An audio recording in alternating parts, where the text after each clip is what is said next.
નવસારી નગર પ્રાથમિક શિક્ષણ સમિતિની શાળામાં બાળકો પાસે મજૂરી કરાવતા વિડીયો વાયરલ થયા છે. જલાલપોરના ગૌરીશંકર મહોલ્લામાં આવેલી શિક્ષણ સમિતિ શાળા નંબર 6-7માં બાળકો કરી રહ્યા છે મજૂરી કામ. નાયક ફાઉન્ડેશનના વાહનમાંથી ભોજનના વાસણ ઉચકાવાઈ રહ્યા છે. ગરમ ભોજન થકી બાળકો દાઝે તો જવાબદારી કોની? વિડીયો વાયરલ થયા બાદ શાસન અધિકારીઓ તપાસના આદેશ અપાવ્યા છે.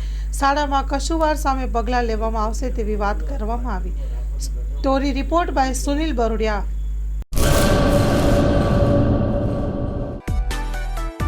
માં motor driving, safe and sure driving.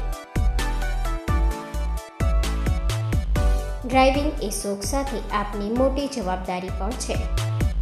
અમારા ઇન્સ્ટ્રક્ટર દ્વારા સચોટ અને સરળ માર્ગદર્શન.